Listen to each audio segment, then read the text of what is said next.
What is personal branding? In this episode, we are talking about personal branding. You'll learn what a personal brand really is, why it matters, especially for small business owners, plus 5 key things you should consider as part of your personal brand, and stick around to the end for a top tip on starting to develop your personal brand today. Welcome to Architecture Business Club, the show that helps you build a better business in architecture so you can enjoy more freedom, flexibility, and fulfillment in what you do.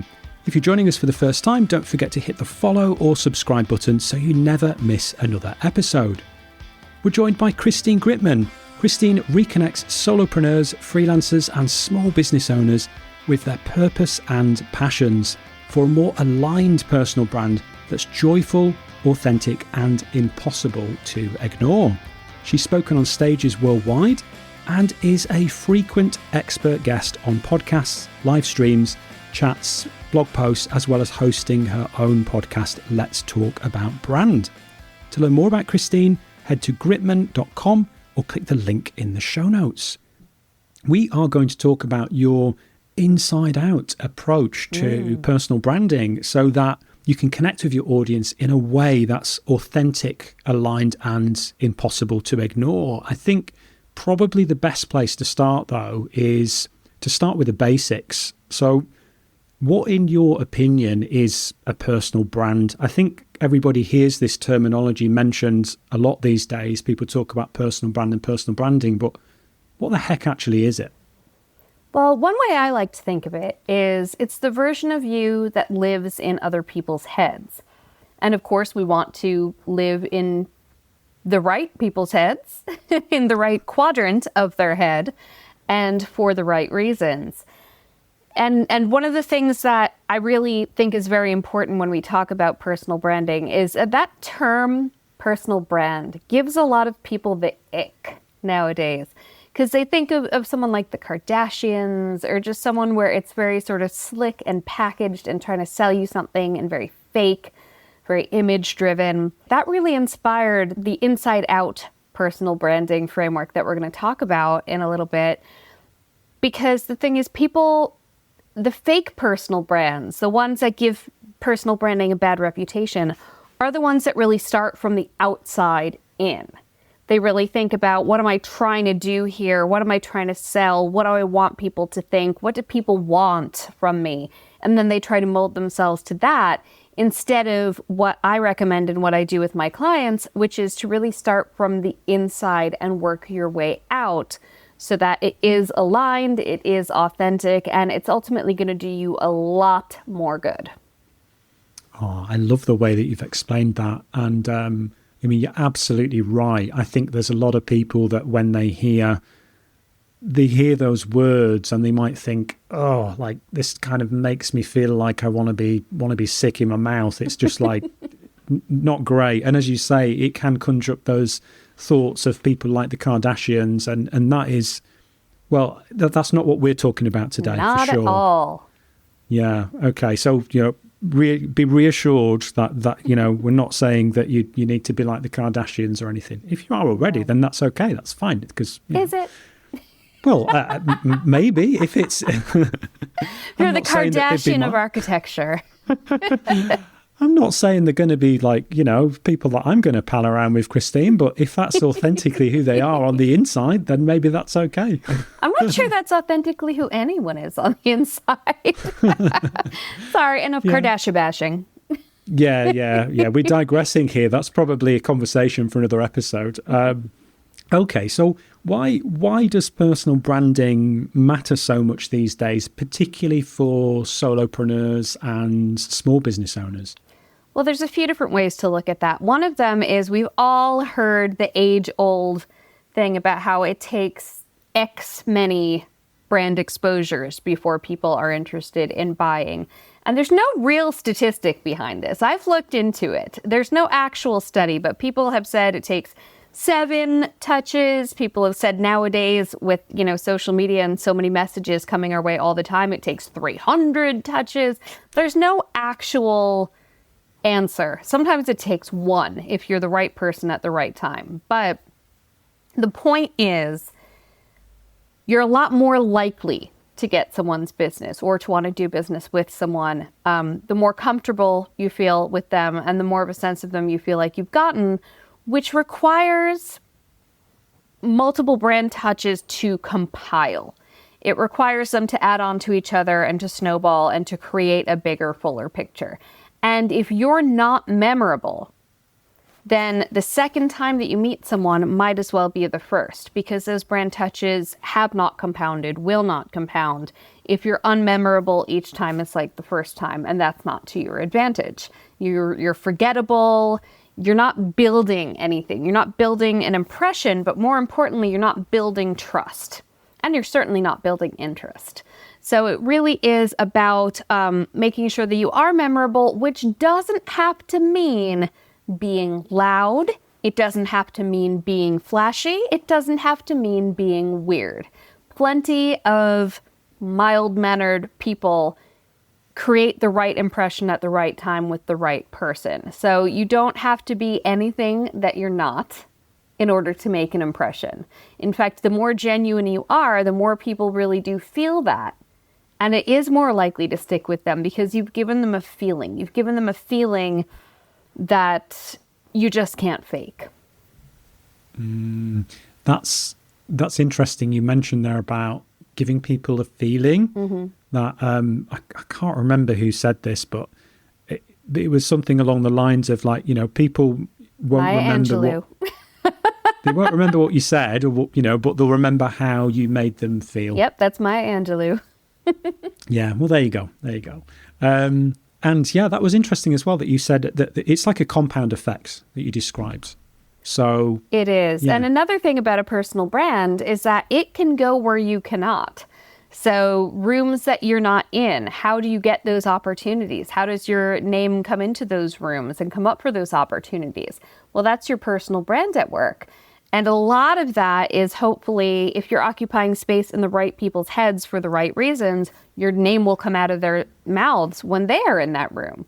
Or if you are doing a really good job of getting stuff out there online, or you're speaking on stages, you're developing your reputation, hopefully people will come across you without having to actually meet you. It goes where you cannot. And that's really the power of the personal brand. It's the fact that one person can only do so much and only be in so many places at a time and only meet so many people.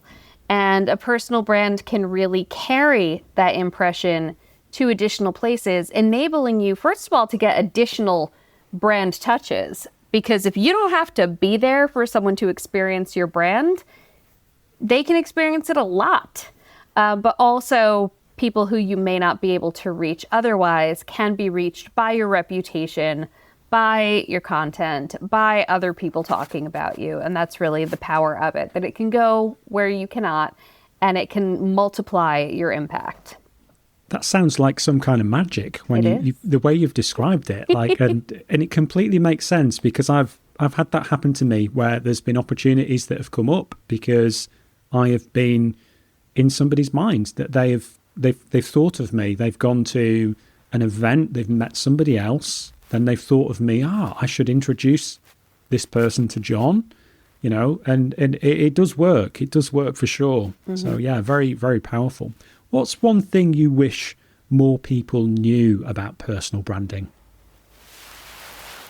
The things that you feel like you need to do in order to be a more put together brand, or to seem more professional, or, to fit in general to any sort of preconceived notion. Those are the things you need to leave to the side if you're really going to have a strong, authentic, memorable personal brand. Because they're the things that make you average. Those are the things that make you blend in. And the things that you've maybe felt the need to hide before in the name of, fitting a certain image, those are the things you need to not hide. Those are the things you need to embrace, because that's what's going to connect with someone. First of all, it's going to make you memorable, but more importantly, it's going to make you human. Because people can tell if you're hiding something. People can tell if your energy isn't really there, and if you've got the kind of nervous energy that we tend to have when we're focused on the impression we want to make more than feeling comfortable in ourselves. So the thing I really want people to understand is the more authentically yourself you are, and the less you worry about trying to be something, and the more you just are, people feel that. That resonates with people. People don't feel comfortable around perfect people, first of all, but they certainly don't feel comfortable around fake people. We can sniff that out a mile away. Even if we don't know it, something just feels off. So the more yourself, the more human, and yes, that can include being a flawed human, that builds trust, because people are like, you know what, this person's being straight with me. I can trust them.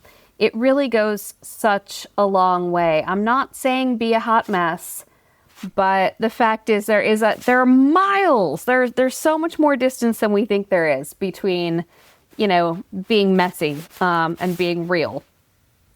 And so I'd say being real is so much more powerful of a position, and people will respect and admire it, and it will resonate with the right people, and it will turn some people off, but those are the wrong people. We want to turn them off. Well, I think that's reassuring. Mm-hmm. That sounds reassuring to me, because as you say, that if people can tell if something's off, if you're trying to kind of project yourself in a certain way, you're not being I'm not sure how much I like that, like the authenticity word, but that's essentially what it is, isn't it? That kind of thing about being authentic and all of that. It's overused, but there's a reason for it. Yeah. I can't think of a better word to use right now. Mm-mm. So let's talk about the framework that you have. So there are 5 parts to your inside out personal branding methodology. Mm-hmm. Can you briefly share, just give us a quick overview of what those 5 parts are before we dig into each one of them in a little bit more detail? Absolutely. So the innermost layer is what I'm calling purpose. And that's really that inner light inside, that guiding light, that why you're here, when things really resonate with you inside and you feel like I'm in the right place, doing the right thing at the right time, and I'm using my gifts especially. That's really because you're in touch with your purpose. And the level out from that, and very closely connected to that, is passion. Passion is what lights you up and fills you up, and passion is purpose in action. So they're very closely linked. A lot of times you can get in touch with your inner purpose by observing what you do when you're acting, in passion. And you're using your gifts, you're doing things that feel good to do. You feel like you're, right. And the things where you feel proud of yourself, you feel like, oh, I'm really good at this. Those are the moments when all of that internal stuff is aligned. The level that sort of connects the internal and the external is what I'm calling person. And that is really how you show up. And that can be, do you show up online? Do you show up at networking events? What does that person look and feel like when they're showing up in that way? And are you showing up with that aligned energy of feeling good about yourself because you're aligned with your passion and purpose? Or are you showing up feeling kind of weird? Are you not showing up? So that's the person level. A notch out from that, to go to the Maya Angelou bit about how you make people feel, that's what I've been calling personality. And that's what comes off of you. That's the energy you emit that others pick up on. That is the impressions that you are making when you are in front of them or when they are encountering you. That's very direct, but that's really the how you make them feel bit, personality. And then what I'm calling personal brand, which should really be that last bit, is that part that goes where you cannot. If someone has heard of you, but you haven't actually met them, that's your personal brand at work. Again, if your name is coming up in certain rooms that you're not in, that's your personal brand at work. And that's the thing that really can exponentially multiply the impressions that you're able to make, the opportunities you're able to get for yourself. But again, that works the strongest when you really do build it from the inside out and you're aligned on all of those levels, versus when you try to build it from the outside in and you're overthinking it and you're sort of creating this false something because you think it's what will do you good, when in actuality it's going to be so much more powerful if it really is aligned with who you are and what you want and awareness of your gifts. quite frankly. Have you got an interesting story about running your architecture practice? Have you done something different in your business that's been hugely successful? Or has a failure taught you an important lesson that you'd be willing to share? Then why not apply to be a guest on this podcast? Just click the link in the show notes to send us your details and get started today. And if you're joining us for the first time, don't forget to hit the follow or subscribe button so you never miss another episode. Now, let's get back to the show. Okay, so to quickly recap, we've got purpose, passion, personality, person, and then personal brand. Two of those were swapped. It's person, then personality, then personal brand. Beg your pardon, beg your pardon. Could we dig into each one of those one at a time in a little bit more detail? Yes. Could you tell us a little bit more, maybe just spend a couple of minutes on each of those? Absolutely, I can. So I am going to sort of deal with purpose and passion together because, as I said, passion is purpose in action. So what I do with my clients and what I recommend that anyone listening to this maybe give a try to doing themselves at home is literally spend some time writing out on a piece of paper, kind of divide it into two sections and go back through past experiences. It can be past jobs. It could even go back to when you were, working at a pizza place when you were in school or whatever. And on one side, think about moments in that experience where you felt really good, where you felt aligned, where you felt kind of lit up, where you felt that glow of, I'm in flow is the way us woo people would say it. But some people would say, I felt good at my job, or I felt proud of myself, or I felt like I knew what I was doing. I felt like I was in the right place at the right time, doing the right things with the right people. Look at those moments, look into them. What were you doing in those moments? What tasks were you performing? More importantly, what skills were you using to perform those tasks in a way that only you could? Because tasks are external. They're given to us by people. They're what we have the opportunity to do. Our gifts are the bits that are ours. So that's really what can help reveal those bits of purpose, which is when we feel good, when we feel aligned, when we feel awesome at what we're doing, what gifts are we having the opportunity to use in those moments? And as you look through the different experiences, you'll see the tasks may differ because our job was different or we were in a different position, whatever it was.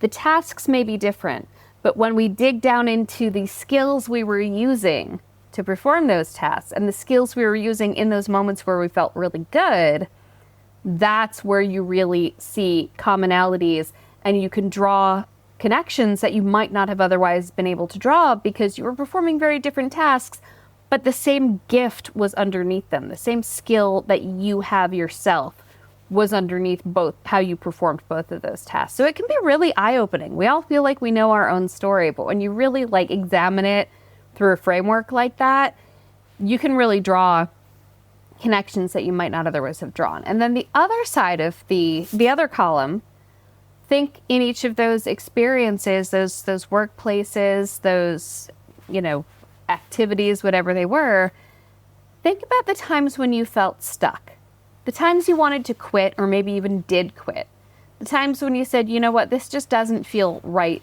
for me. Those also tend to, when we look at them one after another like that, those also tend to have pretty recurring issues, even in very different circumstances. And those are often the times when we're blocked from using particular gifts. And so that can also be very eye-opening. There's two different types of discomfort, really. There's discomfort that just means you're bumping up against the next level of breaking through. And so that's discomfort to work through, to grow. But then there's discomfort when something is just not right for you and you're wasting energy banging your head against that same brick wall over and over again. And this exercise can be very revealing as to what brick walls you keep banging your head against. Those are not the things that you need to grow through. Those are the things you need to try to avoid, quite frankly. Not every challenge is an opportunity to overcome. Some challenges are, you know what? My energy is better used elsewhere. My energy is better used, putting my gifts out there into the world and doing things I'm amazing at, rather than trying to do this thing that is not really what I'm here to do. So I really encourage going back and looking at past experiences through that lens of the gifts you felt amazing using and the gifts that you felt were blocked. And I think I need to do this exercise, Christine. It's really incredibly helpful. And I go back to it myself sometimes too, and I discover new things, just because of what comes up in those moments.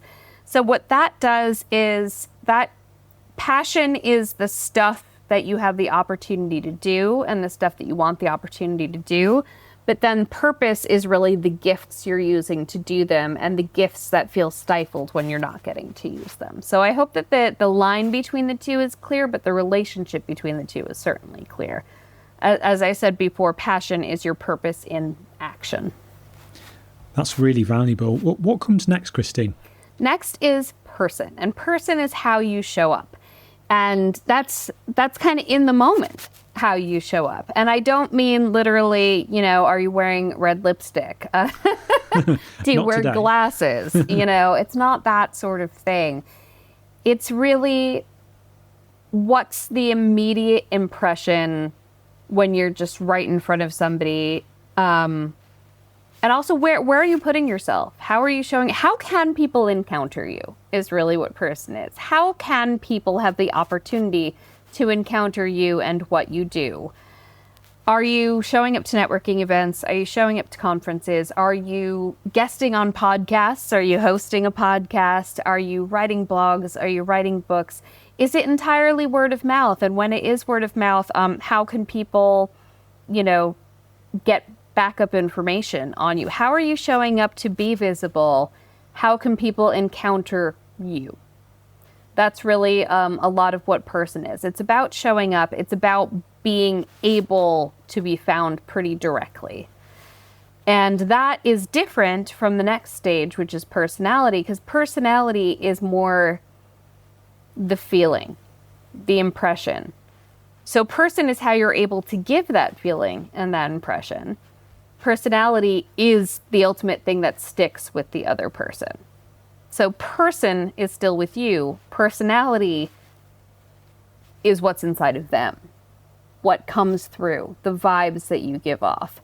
And again, if we look back at the first two, if we look back at being in touch with our purpose and our passion and really leading with our gifts, rather than leading with, here's, a task I can perform, leading instead with, here's who I am, here's what I'm here to do, here's, the gifts that I have. If we're leading with that person we show up as, we're going to feel a lot better showing up, first of all. We're going to feel a lot less awkward because we're going to realize that we're here to bring something to the table. And then that personality element is also going to be a lot stronger and a lot more positive, because people who feel confident in their gifts and in what they bring to the table, they are magnetic. If you show up feeling like you're only showing up because you're supposed to, and you feel super awkward and not confident about, why you're even there or what you can even do for people, and you feel weird even, opening your mouth, you're not going to have a magnetic energy. You're not going to be memorable, at least not for good things. And you're not going to really be able to make that impression that's going to be able to launch you to the next level, which is that personal brand level of having impact and reach that goes beyond how you personally show up. You can show up in places where you're not even showing up. Well, you described this, didn't you, as what goes beyond you. So this is how you're showing up in other people's minds, in rooms that you're not even in. Exactly. And how they are kind of carrying your message for you. It's sort of like if you blow a fluffy dandelion on the breeze, those little bits of fluff going everywhere. That's what makes it the fluff. You've explained that really, really clearly. And yeah, you've given me some food for thought as well, actually, Christine, which is always good. I like it when we do these interviews, have these conversations, and often I come away with so much from it personally as well. And well, I'm curious, John, what do you think some of your gifts are that you're here to bring to the world? Ooh, that's a good Turning question. the table on you. This is what happens. This is what happens when you have a podcast host on your podcast. yeah, that's very true. Well, I think that I'm somebody that historically has struggled to feel comfortable showing up and being seen, like online, doing things like this, talking on podcasts or putting myself out there on social media or going to networking events. Like all of that stuff was quite outside of my comfort zone. I do feel that I'm in a very good place to be able to help other people that perhaps feel that way. That I feel like I've had a lot of feedback from guests that have been on this particular podcast who have never been on a podcast before, and it was their first time experience of that. And I was able to make them feel really comfortable and to be able to open up and to actually enjoy the experience, maybe something they were a little bit nervous about before. So thinking about it, I think that is a gift that I have, to be able to do that, to be able to make somebody feel comfortable enough to talk on like a podcast, to share their stories. Sometimes these can be personal stories as well. So we are sort of a business podcast that inevitably we talk about life as well. And I think that's something that not everybody has the ability to do that, to draw that out from people. So I think that is definitely a gift that I should probably use more and more. It absolutely is. And that connects to really being able to make people feel seen and heard. That's how you make them feel comfortable. Yeah.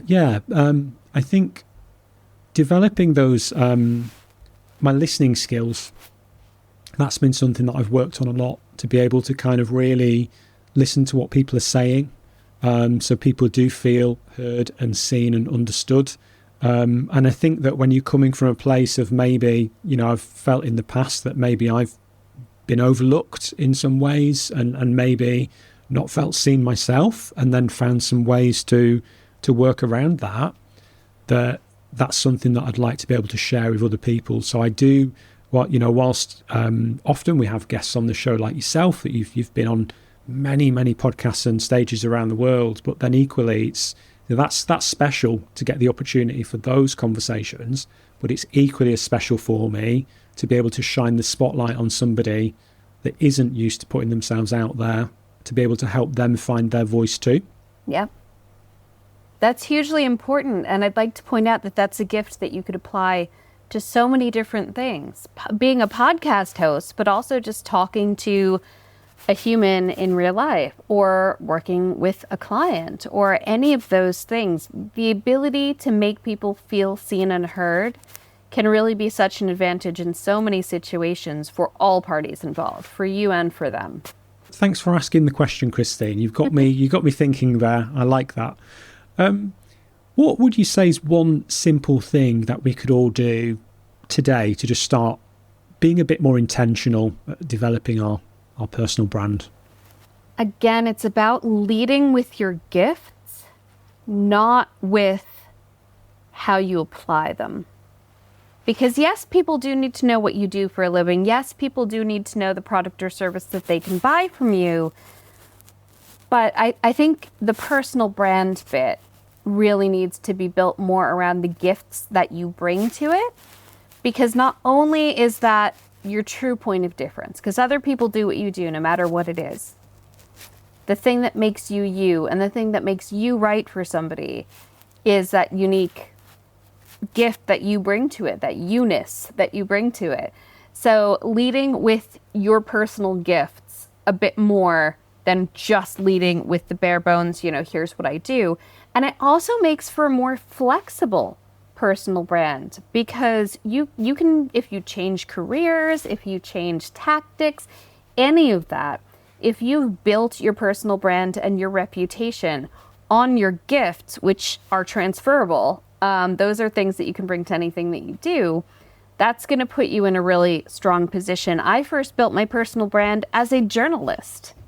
I then applied it to being a social media manager for small local businesses. That's not at all what I do now. What I do is I'm a personal branding coach. And actually, I'm about to be, doing other things with it that are really based around bringing the solopreneurial community together. But all of these things, you can look back at when I was a journalist. The things that people knew me for is that I really loved genuinely listening to and shining a light on other people's stories. And I genuinely cared about small local businesses and the people behind them. I cared about people and their dreams and their stories. And so that has been something I've been able to bring to all sorts of things. And that's a really powerful position to be in. That's very cool. And I love that fact that it is transferable, that it's not like if you build it in the way that you've described, that if you then change direction with your business, or if you get another job or whatever, that it goes with you. So it's not something that you're having to kind of rebuild from scratch. Yeah, it's a very powerful position to be in, and very flexible one, and a very authentic one, because instead of leading with the external, which is what you've had the opportunity to do, what you're choosing to do now, what you're trying to get people to pay you to do, instead it's leading with the value that you bring. And that feels good too, quite frankly. That gives you confidence that's genuine. What would be the main thing you'd like everyone to take away from this conversation? You have superpowers, quite frankly. Like, everybody has something that is special. And it's not one of those things like, oh, if everybody's special, nobody's special. No, that's not true, because we can be special in different ways. But the fact is, understanding that you have a gift, it makes you feel better, but it also makes you a more useful member of society. You can change other people's lives with that gift, because other people need what you bring to the table, and you need what they bring to the table. I mean, no man is an island. So just understanding you do have gifts, you do have something special and unique, and you are kind of here to help the world with it, to help yourself, but also to help others with that gift. Just understand that you do have that, because a lot of people feel like, oh, I'm nothing special, and oh, I'm just here to, perform a role. No, you're bigger than that. And the sooner you realize that, the bigger things you're going to be able to do, the better you're going to feel, the more magnetic your energy is going to be, the stronger your personal brand is going to be. Such a great takeaway. Was there anything else you wanted to add? We've covered quite a lot here. Was there anything else you wanted to add about personal branding? I guess just, own it. The things that you feel the need to hide in order to fit in are the very things that you need to embrace and, in fact, lead with in order to stand out in a good way. Christine, thank you so much. Thank you, John. This has been super valuable. I've really, really enjoyed the conversation. Yay. If people would like to connect with you online, where's the best place to do that? You can find everything at Gritmon.com. That's Grit, like when something's gritty, like sand, MON, like Monday. So Gritmon.com, that's me. You can find out about my coaching work, my speaking work, anything else I'm up to, and you can find my social links there. I'm very active. I'm most active on LinkedIn and Instagram, I would say. Thanks so much for listening to this episode of Architecture Business Club. If you liked this episode, think other people might enjoy it, or just want to show your support for the show, then please leave a 5-star review or rating wherever you listen to podcasts. It would mean so much to me, and it makes it easier for new listeners to discover the show.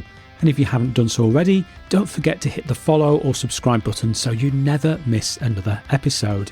And if you'd like to connect with me online, you can do that on most social media platforms. Just search for @Mr. John Clayton. The best place to connect with me online is LinkedIn, and you can find a link to my profile in the show notes. Remember, running your architecture business doesn't have to be hard, and you don't need to do it alone. This is Architecture Business Club,